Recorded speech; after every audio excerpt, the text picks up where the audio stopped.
There comes a time na babangga ka talaga sa pader and then you realize na pakabobo ka talaga. Lahat ng decision ko mali. Let's all welcome and learn from the master himself of growth and success, none other than Mr. Francis Kong.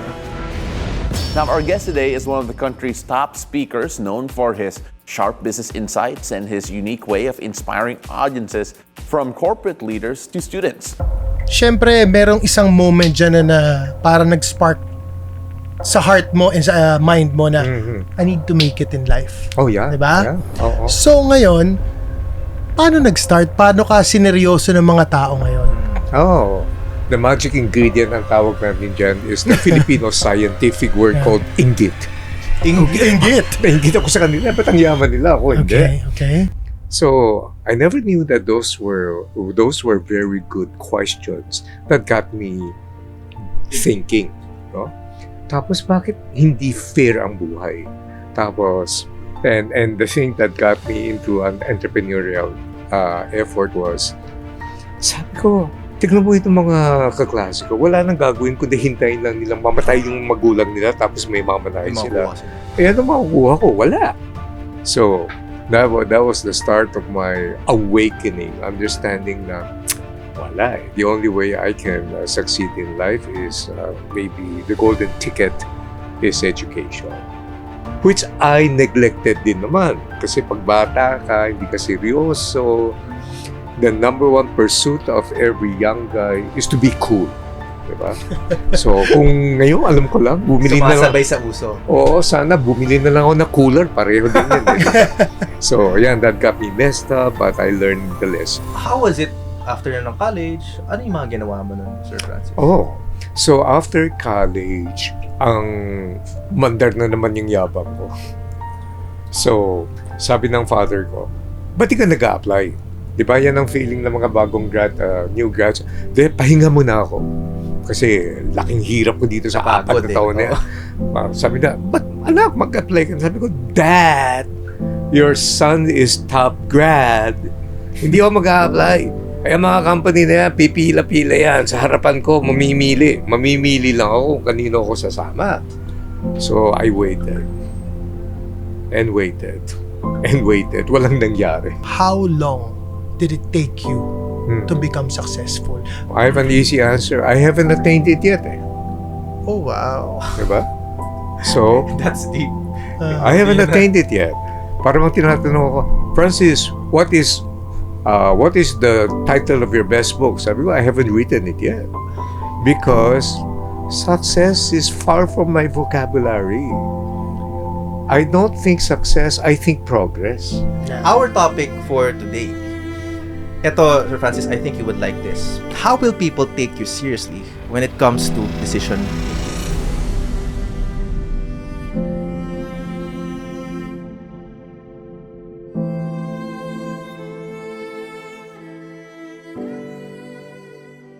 Tara, pag-usapan natin dito, kwento mo sa buhay. Kasamang mga pogs, ilabas lahat ng tunay. Mag-relax na tayo, sober man o tipsy. Aral makukuha mo sa Life Over. Welcome to Life Over Whiskey Special Series, where we feature business leaders and entrepreneurs who have honed their craft.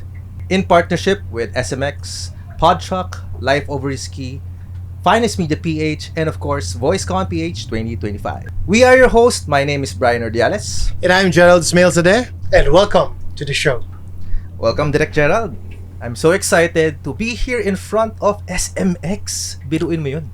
Parang nung nakaraan lang, we are in Eastwood and now we're here. And I'm so excited to introduce our guest for today. Yan. Excited na rin ako, Excited Bri. ako because our guest for today, no, is one of the most sought-after public speaker when it comes to business and entrepreneurship.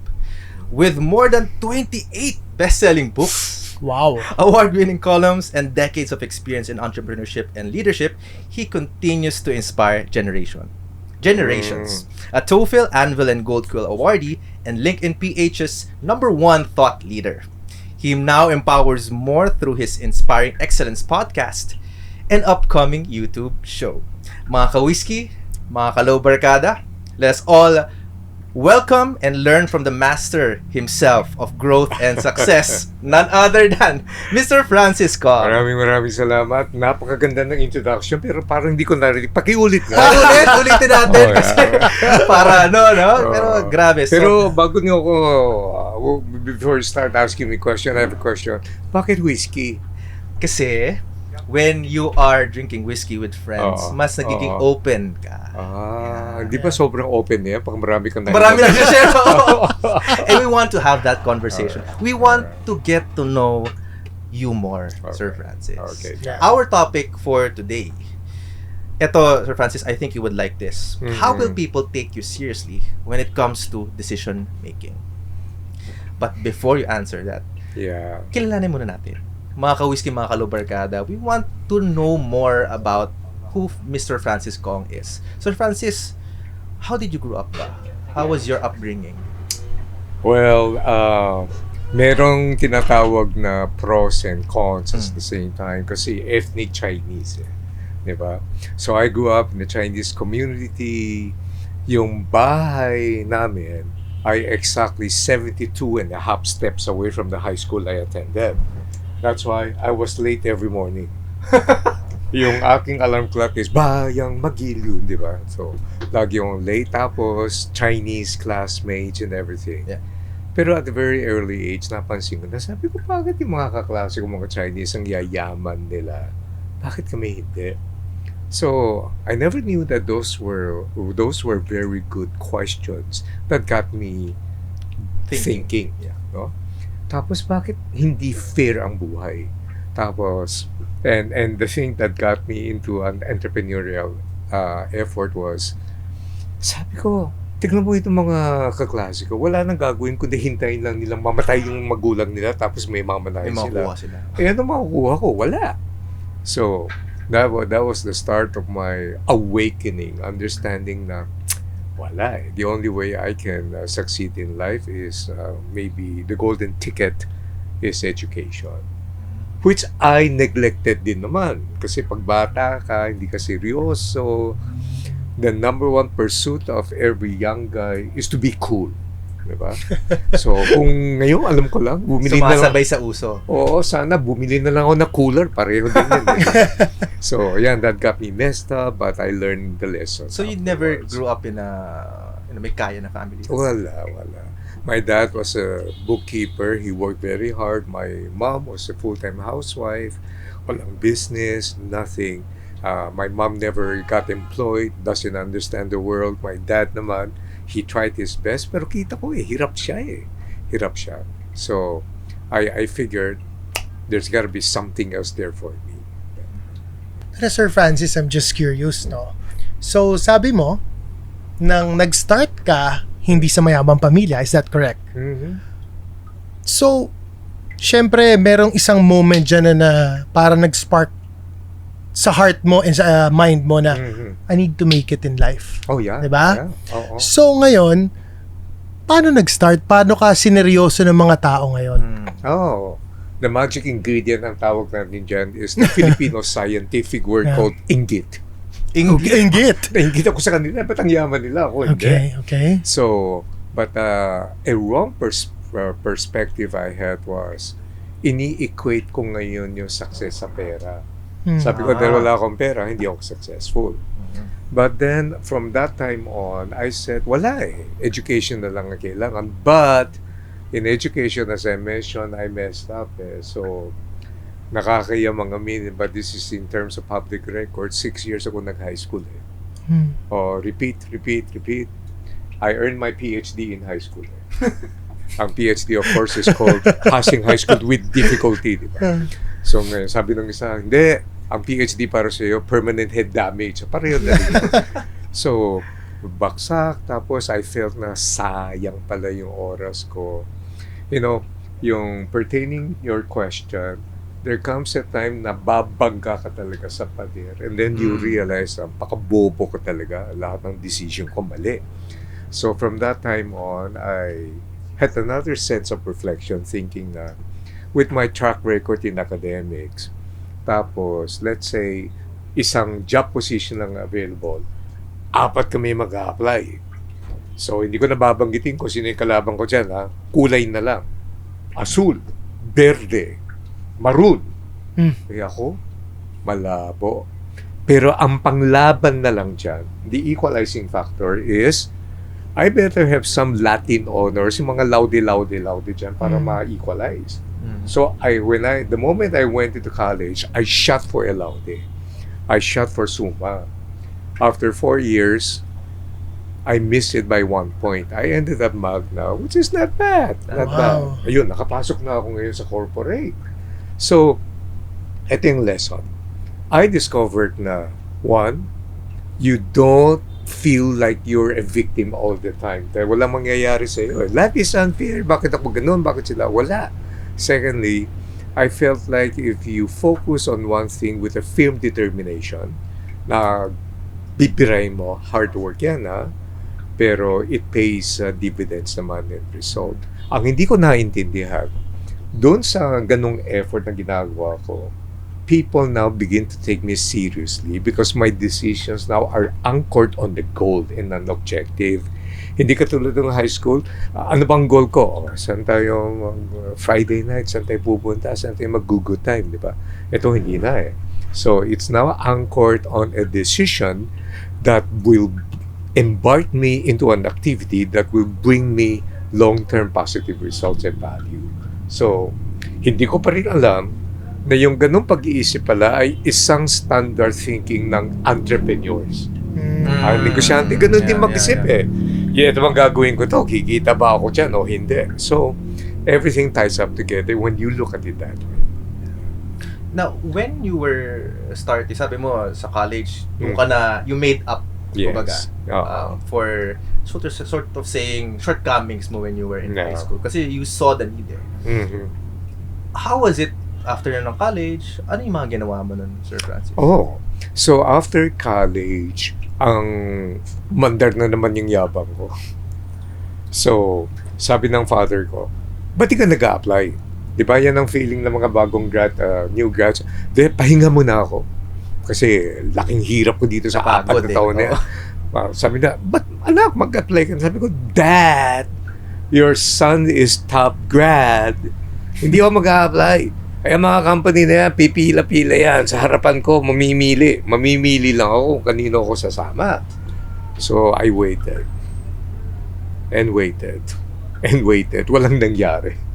So, my dad had to pull some strings. Yung kumpare niya, baka gusto mo kunin yung anak ko.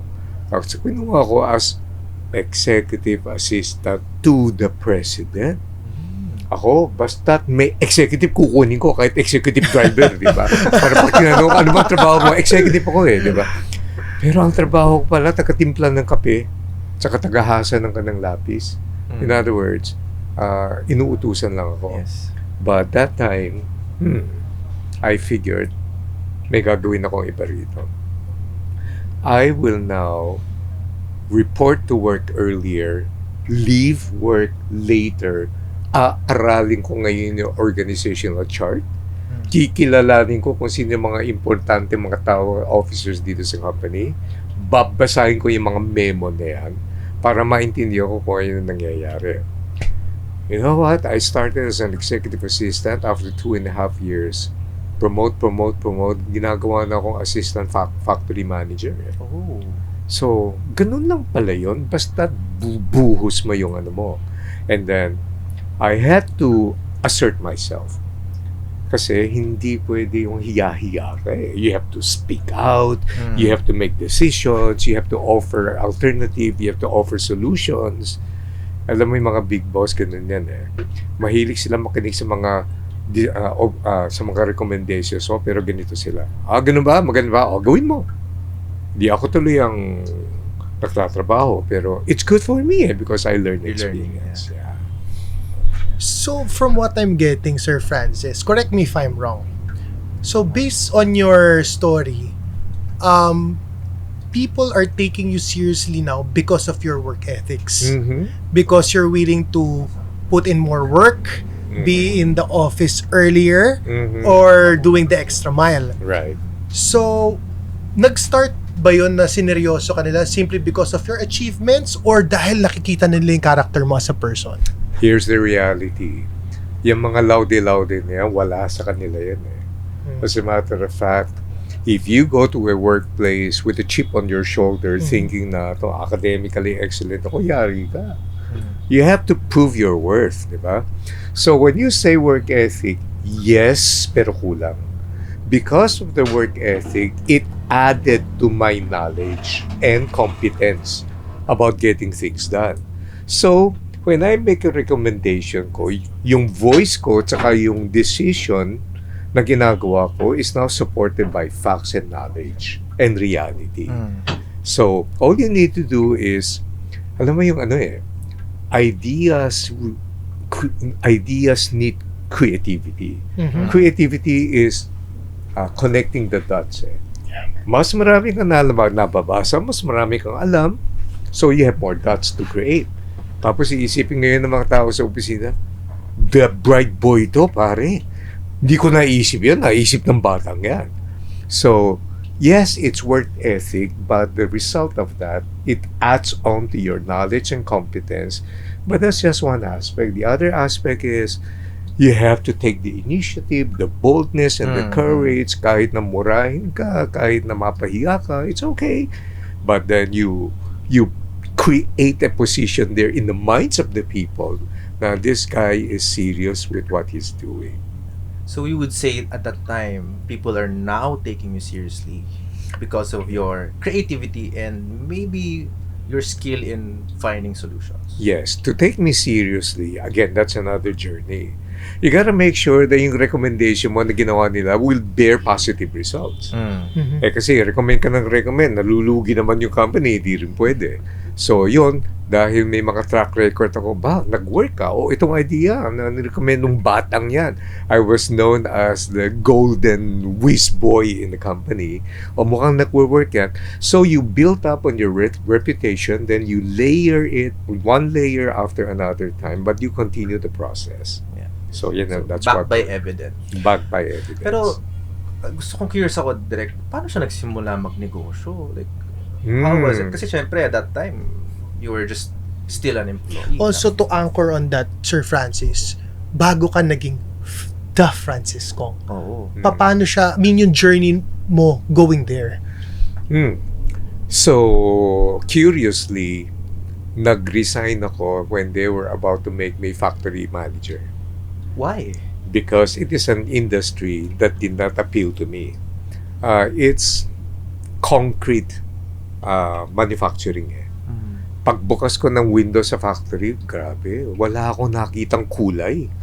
Graba gray, bato gray, semento gray. Sabi ko, kabata-bata ako. Asan yung kulay dito sa mundong to? But at that time, I got curious. Kasi habang pinopromote ako, may sumisikat na at umuusbong na industrial called RTW. Doon fascinated ako. Sabi ko, nagpapatahi ako ng jeans at pantalon sa sastre. How can they manufacture in volume without having to fit every customer? Yeah. So, curiosity. So, inaral ko yan. Tapos, iniwan ko yung industriyang yan sa concrete. Pumasok ngayon ako sa fashion. At ang umpisa ko noon, you won't believe me, ang umpisa ko noon, taga-bihis ako ng mannequin sa show window. Visual merchandising ang tawag siya. So if may saan ang place to? This is in Binondo. Kasi most of the garments manufacturers are located in that area. Kaya pagpasok ko, ako na siguro yung pinaka magna cum laude na nagbibihis ng mannequin di ba? So, may credentials Oo. But then, here's the funny thing. May na-develop na naman akong bagong mindset at that time. Ang mindset ko is, ini-imagine ko, what if ako may-ari ng company na to? That was monumental. Kaya sabi ko dun sa mga assistant kong mga karpintero at pintor, hoy, pulutin mo yung mga pako. Sayang yan, magagamit natin sa next window. Yung latang pintura, may naiiwan pa yan. Gamitin na lang natin pang framing yan sa mga ano. So, yung mga karpintero at mga pintor, natatawa, sabi na, hindi, tawang inis, sabi na, sip-sip naman to, hindi naman kanya yung company. Pero hindi ko naintindihan na yung ginagawa kong yan, naging part ng DNA at ugali ko na. So that one day, when I hold my own business, yun din palang ugaling gagamitin ko. So, by the way, I always wondered what happened to the carpenter and the painter with that kind of mindset over the years, no? Pero, eto na. Inaayos ko yung mga display, pero ayoko yung forever nandun ako. So, nakatutok na ngayon sa sales. At dahil, the same. Maaga pasok, late na umuwi. Aralin ko lahat, pero this time, ang inaaral ko naman, mga fashion magazine. So, pag nagmi-meeting kami, ako na yung magsasabing, boss, siyempre, ang palusot ko, paano ako makakapag-display ng maganda kung hindi ako sumasama sa meeting ng mga salesman? May katwiran, no? Oh, yeah. O sige nga, ating ka. So, habang nandun, inaaral ko na yung ginagawa ng mga salesman. Ito napansin ko, wala pala silang masyadong contribution. Kasi hindi nag-aaral eh. Hindi nag-aaral. Gabi-gabi, nagdi-disco yung mga yan eh. So sabi ko, itong mga taong to, pag hindi mag-aaral, darating ang araw, babaksak yan. Mapapag-iwanan yan. So ako naman yung nag-aaral, tapos makulit na naman ako. Boss, bakit hindi tayo? Alam mo, baka naman makakatulong sa customer na, nagbabasa kasi ako. So one day, guess what? Yung isang nahuling nagmo-moonlighting sideline, tanggal. Yung isang nag-resign. Sinong available na? Next. Eto na. Sabi ng boss namin. Si Francis, marunong na yan eh. Kukuha pa tayo ng iba. Sige, subukan mo yan. Subukan natin. Hindi nakapasok na ako sa sales. Pagpasok sa sales, iba na. Ang next move ko, what if one day I have my own business? Walang kapital. Mali yun. May kapital tayong lahat. Yung iba, ang kapital nila pera. Ang kapital ko, knowledge. At kahit saan ka magpunta, may mamimit ka talaga mga taong sobra ang pera, kulang sa knowledge. At may mamimit silang taong katulad ko na walang pera, may knowledge naman. So maghahanap yan. So I went into sales, and this time, hindi na ako, iniba ko yung approach ko eh. Kasi nung nakita ko yung touring ng mga buyers sa mga ibang ahente ang tawag natin doon sa mga salesman, medyo nabubuli sila ng konti. Tapos yung mga ibang salesman, nagsasakap pa. Sabi ko, mali ito ah. Binubuli ka na, nagsasakap ka pa, hindi lalo kang bubulihin. So my question now is, paano ako makakademand ng respect ng mga to? So here's what I did. Tinignan ko yung nagbubuli sa akin na merchandiser. Sabi ko, I'm gonna make this person successful. Diba? Baliktad. Siguro you would have thought na kukulamin ko yan. Diba? So I'm gonna make him successful. How? Eto na. May dala ako ng mga sample. Sabi ko sa kanya, Sir, Ma'am, ito na yung sample. Pinagalitan ba naman ako? Pinahiya ako sa harapan. Sino ba yung bobo magsasample ng damage na maong? Sabi ko, Ma'am, dinamage ko yan. Tapos, tingin. Sino ba yung bobong magdadamage ng sariling sample katulad mo? Sabi ko, Ma'am, yan na po yung uso ngayon. Papasok na sa Europa, papasok na sa Asia, siguro mga 6 months na sa atin na yan. Kalukuhan. May naman bibili ng butas. Sabi ko, Ma'am, binutas ko yan. Ginamit ko tansan. Tapos, ini-scratch ko. Ang tawag po dyan, Ma'am, distress jeans. Sabi niya, kalokohan, invento mo yan, Ma'am, sandali. Ito yung magazine clipping. Iniwan. Sabi ko, basahin mo. Di syempre, yung mga ganon, hindi magpapahalatang hindi nila alam. Sabi na, iwan mo yung sample. Pati magazine. So, you have to ask yourself, bakit nakpaiwan na magazine yan? Diba? Interesante. To validate? Maybe to validate kung tama. Magbibita sa boss yan. Oh my God. Makes sense. Oo nga, tama. Di successful na siya. Boss, ito ang uso ngayon. Now, here's the thing about entrepreneurship. Yung mga may-ari ng negosyo, alam naman nila yung capacity ng mga yan eh. Mga tao. Correct. So, ang tanong nila, hindi yung, wow, ang talino mo. Ang tanong nila, saan mo nakuha yung idea niya? Hindi sila makakalay. Itong ahente ng itong brand na itong nag-iwan. Papunta yung mga rito, kausapin ko.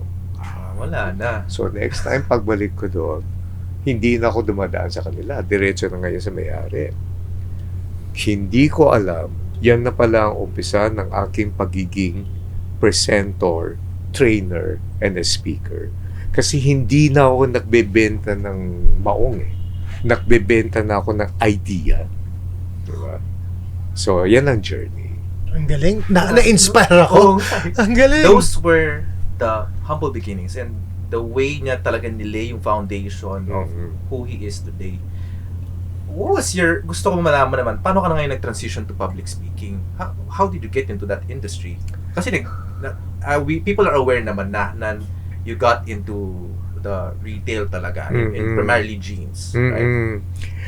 Kasi nung nagbabasa ako, nag-aaral, at pinapakita yung mga bagong design, na-discover ko yung joy. There's joy pala in learning tapos sharing ideas. Learning, sharing. Hindi lahat ng tao gano'n. May mga tao pag may karunungan, sinaswapang nila, tinatago. Kasi para sa kanila, trade secret. Ang tawag natin dyan, officially the term is hoarding knowledge. Yes. Ako hindi. Share mo yan. Share mo. Kasi bakit? Pag na-share ko yan, back to zero ako. Eh di magka-aaral ulit ako kung di masisiro. I love that. Di ba? So, it's a natural progression for me. So, habang ganun pala yun. Tapos, yung lahat na natututunan ko sa industriya ng RTW, jeans making. By the way, I know how to make a pair of jeans. Hanggang ngayon, bigyan mo lang ako ng tela, bigyan mo ako ng tools, tatahian kita. So, ang ginawa ko, I started, some people will invite me to speak. Rotary, ito yung civic organizations, Lions Club, tapos school. Takbo ako doon. So, nagsasalita ako doon. I never charge money. Tapos yung mga nakarinig sa akin sa Rotary, why don't we invite him to our company's conference? Yung mga multinational na yan, nagsasalita ako doon, binabayaran ako, tinatanggihan ko. I won't mention the name of the number one tech company in the country at that time. Binibigyan ako ng 25,000 pesos during the 1990s. Oh my, that's big. Oo. Laki Binalik ko. Sabi ko, it's okay. Kasi I just want to help. Ganun. Binigyan ako ng yung USB na memory stick. Wala pang 1 gig nun. 500 ano lang yata, MB or something. Tuwang-tuwa na ako niyan, di ba? And so if you see, I love the game itself, not the money. So, here's the key. Maraming hindi nakakaalam. 12 years ako nagsasalita, averaging 120 talks every single year, not receiving money, not a single cent. Yun. No. I did not know that. Oo. So, people now will say, 12 years, 120? So, sinayang mo yung pagkakataon? Sabi ko, hindi. Sinasharpen pala ang sword ko to prepare me. Then in 2003, 2005, dumating si John Maxwell. Kami yung nagpasok. Sabi ni John Maxwell, nagustuhan niya yung seminar. Sabi niya, hey, why don't you guys represent me and do my training program? Napilitan ngayon ako pumunta sa Atlanta. Napa-imprimature ako ngayon doon sa and then I became professional. This time when I became a professional, I charged very high. May 12 years practice na ako diba? So, yung mga nakatanggap ng aking free talk nung araw, students, they became my clients today. Yung mga companies, they respected me. So now they're willing to pay me higher. Grabing long game na yun. Long 12 game, years long game. of Grabe. really pursuing what you like or love the most. Mm-hmm. And eventually, when the time came na may opportunity na, you took it. Sir, if I may ask you, paano naman, kasi our topic natin is how will people take you seriously when it comes to decision making. Paano naman kung sakaling, what if they don't take you seriously because you're not aligned with values or certain truths? I mean, coming from your talk, I attended your program and you mentioned there how truth is exclusive, not relative. Right. Paano yun? Kumbaga, iba tayo ng pananaw and then we have to make a decision. How do you reconcile? The only way that people can take you seriously is that you have to be predictable. Ang ibig sabihin na predictable, they don't have to second guess you anymore.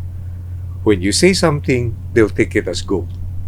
Pag nangako ka, alam niya i-commit mo. So here's my problem. Sinulat ko, nagpo-post ako everyday eh. Yung isang post ko, sabi ko, I am willing to lose money, but I will not be willing to lose my credibility. Kaya minsan, may dala ng pagkakataon di ko makontrol. Lugi ako eh. Pero hindi bale, kahit nalugi. Okay lang ako. Pero hindi ako papayag na pwede ka naman lumusot eh. Diba? Sorry kasi ako hindi pwede yan. Alam mo, may mga comments na nakukuha ko sa FB. Ang bobo mo naman, Sir Francis. Pumapayag kang malugi ka kaysa ano. So sabi ko, minsan, ito na ngayon ang value system ng mga bata ngayon na hindi nila nakukuha. That behind success is a process. You can't shortcut it eh.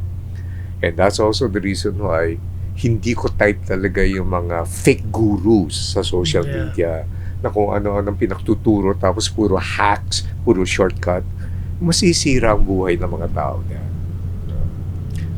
Grabe. Sir Francis, I mean, so much learning ang nasi-share mo, not only with us, but also with our low barkada, which is mga kawiski namin.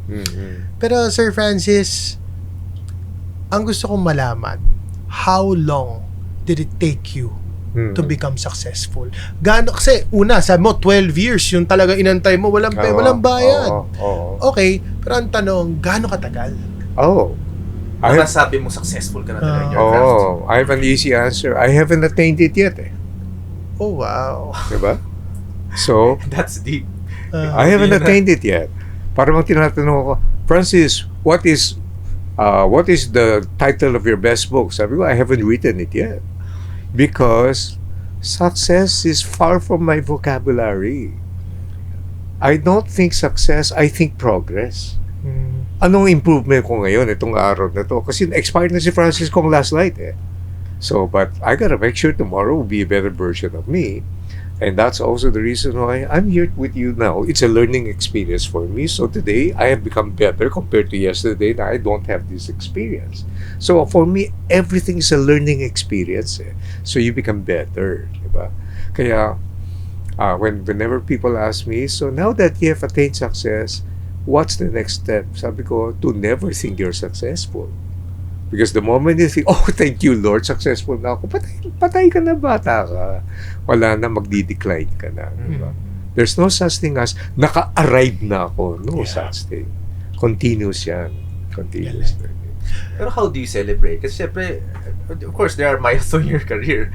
Syempre, as much as yung mentality mo is to never think that you've already arrived, how does Francis Kong celebrate his milestones? The only way I celebrate is always with my family. No? Tapos, ito yung tinatawag na may paka-metaphysics ng konti ito. Ito yung existential fulfillment that I have. Pag nakikita ko yung mga anak ko, they're true to their word, they pursue truth, they are hard workers, they don't believe in instant success, they go through the process. Then my wife and I will look at each other, we'll smile. That's it, sweetheart. Wow. That's it. Kuha na. Actually, so I remember when you said ano yung pinakamahalaga sa yung value, you have these value cards, right? Yeah. And ang sabi niya, family and religion. Yan talaga yung pinakamahalaga. Anchor na talaga ang family na direct. Yeah. Faith muna, tapos family. Yeah. Sir Francis, I have 2 questions for you. Okay, the first one is, ano ang top 3 qualities mo as a person? I never even thought about that, but I would like to say that you can rely on me when I give you a promise. Hindi ako, I won't over-promise. In fact, yan ang training ko sa sales. You don't over-promise, you over-deliver. No? So I want to delight you with my service. So that's number 1. I don't want to fail you. Number 2 is you can rely on me for if I make a commitment, I'll show up no matter what happened. Nawalan nga ako ng boses na virus ako. I showed up. I went up the stage, 300 people there. Pinilit ko, and then after 3 minutes, I said, I'm really sorry, alam mo ang reaction ng mga tao, you showed up. That's what matters. And number 3, it's siyempre, number 3 should be number 1. It's loving God muna. And my values are anchored on biblical values. And then it's loving the family. Kaya the family is doing very, very well. And we're so close. Kaya minsan ang tawag nga sa amin, the Kongs. Di ba? Masyadong close down kami. But it's okay. So reliability. No, God first. God first. God first, family. Then number 2 is word of honor. Word of honor. Number 2, and then number 3 is commitment. Yeah, nice. So now, Sir Francis, nasabi mo na yung top 3 qualities mo. Ang question ko sa'yo, if you get to meet your younger self, anong sasabihin mo sa younger self mo? I would have said, don't be stupid. You wasted so much time. Diba? You wanted to be cool, bumili ka na lang ng cooler. Diba? Yung mga ganun ba? Yung nagpapa-hype ka, nagpapa-cool ka, wala palang kakwenta-kwenta yung mga yan. No value added to that kind of attitude. So, I would have told myself na time is the most important resource ever. It's the scarcest resource, so you gotta invest in it well. I think, Bri, it's time that you ask for us to have our segment. Kwentong mental health. So, ikaw, kamusta ang mental health mo? But this time around, actually, Sir Francis, this is the first time that we are going to show this sa ating mga ka-whiskey, mga ka-lobarkada. Our own card game, life cards, in partnership with Untolds. So, Sir Francis, simple lang naman to. We have a set of questions on each card, and you will randomly pick one. Okay. Oops, sorry. Teka, nawawalan na ako ng tiwala dito sa program na to. May whiskey na kayo, may card pa. Delikado to. So, I'll just get the cards. So, just pick one. Alright, pick one without looking. There you go. Yeah. So, you can read the question out loud and then answer it. Maging mahirap na puno ng pagmamahal o mayaman ngunit mag-isa. Okay, so this is a very good question, which is i-challenge ko itong question na to. Maging mahirap na puno ng pagmamahal o mayaman ngunit mag-isa. Why? Why should it be an either-or question? Bakit hindi na lang mayaman pero hindi ka nag-iisa? Pwedeng both. Now, let's dissect this question. Mahirap ka, puno ng pagmamahal. Well, it's nice to hear, pero kung you love your family, you need to support them with the resource needed. Diba? The other one naman, mayaman ka nga, ngunit mag-isa. What's wrong with being alone? It's not bad to be alone. It's bad to be lonely. Hindi pareho yan. Yes. Now, if you have God with you, you're never alone, are you? There are times sa buhay natin that we have to be alone and we have to learn how to be alone. My wife and my family knows that. May mga times na alone ako, pero that's time for reflection, that's time for thinking, that's time for assessing myself. Kaya the question itself is very nice, but I would rather na you have enough resources, hindi naman kailangan mayaman. Basta komportable ka, and then you should be surrounded with the people you love. But when it comes to the point when you have to be alone, learn to be alone. You have to learn how to be alone also. Yeah. Siguro before we conclude this episode, Sir Francis, a lot of the foundations mo are revolving around family, faith and family. Your family has been there Yes. for quite some time, and they're instrumental Mhm. to who you are today. Yeah. If I may ask lang si Sir Francis, if you have a message to your family, especially your wife, what would your message be? payagan mo na ako gumastos. She handles my finances very, very well. Kung hindi dahil sa kanya, I wouldn't be here. Secondly, when I was at the lowest moment of my life, she never lost her confidence and supported me. So, I remember the story of Nathaniel Hawthorne, the author. So, umuwi siya, umiiyak siya sa asawa niya. Sabi niya, I've lost everything. We don't have money anymore. The wife said, good, now you can write. You're already rich. The money will come later. Grabe. Kasi ayaw aminin man ng mga kalalakihan. When our confidence is shattered, wala ka na. Parang impotent ka na, hindi ka na makagalaw eh. And so, the confidence of my wife in supporting me during the lowest moment are the most important moments na built up ulit yung confidence ko to continue the fight. Kaya, those are treasures. Hindi mo mabibili ng pera yan. She believed in you in the darkest days. Right. Even during the darkest days. Yeah. And ako, siguro, if I may share takeaways natin for this episode, what I like about you, Sir Francis, and the conversation natin is that people will take you seriously talaga if you develop your authentic voice and a voice that is anchored also with competence. Yeah, that's true. And it's important for us to understand how we go about ourselves, our life. Kasi ako, para sa akin, yung nakuha ko sa inyo, when nagbitaw ka ng salita, you have to honor it. Being able to honor our word makes us reliable in decision making. So how about you, Direk?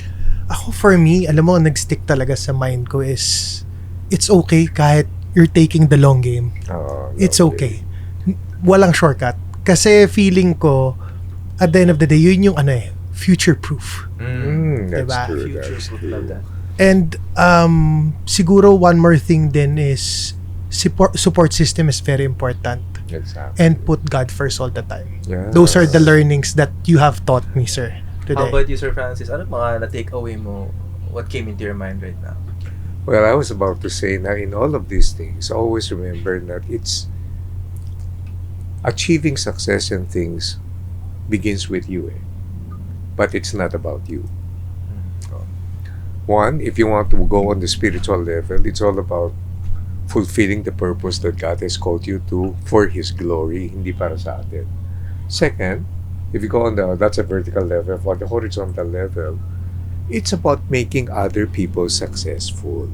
Hindi yung pang-sariling motive and agenda. Because the moment you begin thinking that way, I can guarantee you're gonna be on your way down. So how can I make people successful?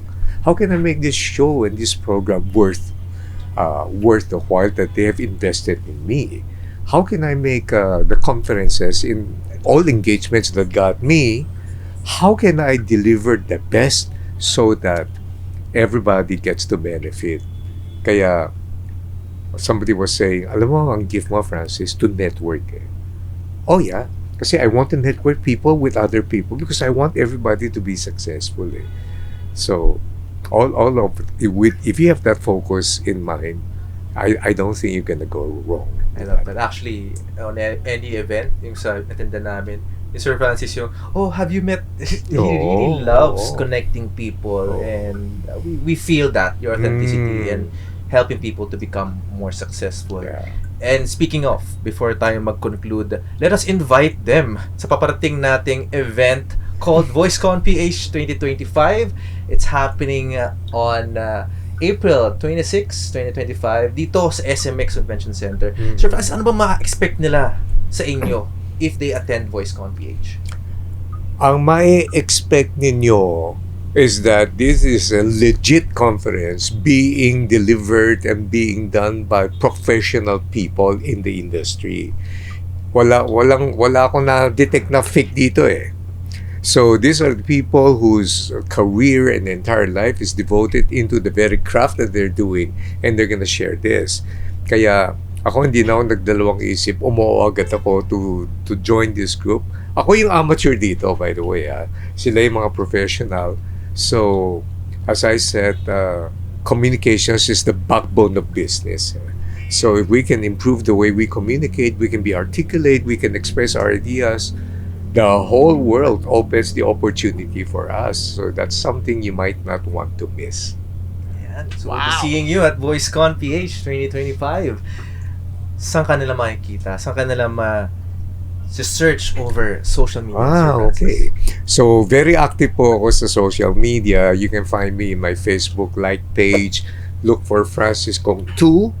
But, I want to take this opportunity to announce, malapit ko na po i-launch Yan na. yung aking YouTube channel. And the title of the program is called Conversations. I've interviewed the top guys in the industry, from entertainment to arts to business to social media. So, pero ibang take ko rito. Hindi yung, I don't ask conventional questions. I ask them questions that surprise even my guests, bring out the best in order to provide one thing, to educate and inspire people. So it's gonna be called Conversations. At ito pa, sa edad kong to, may bagong career na ako. TikToker na rin ako.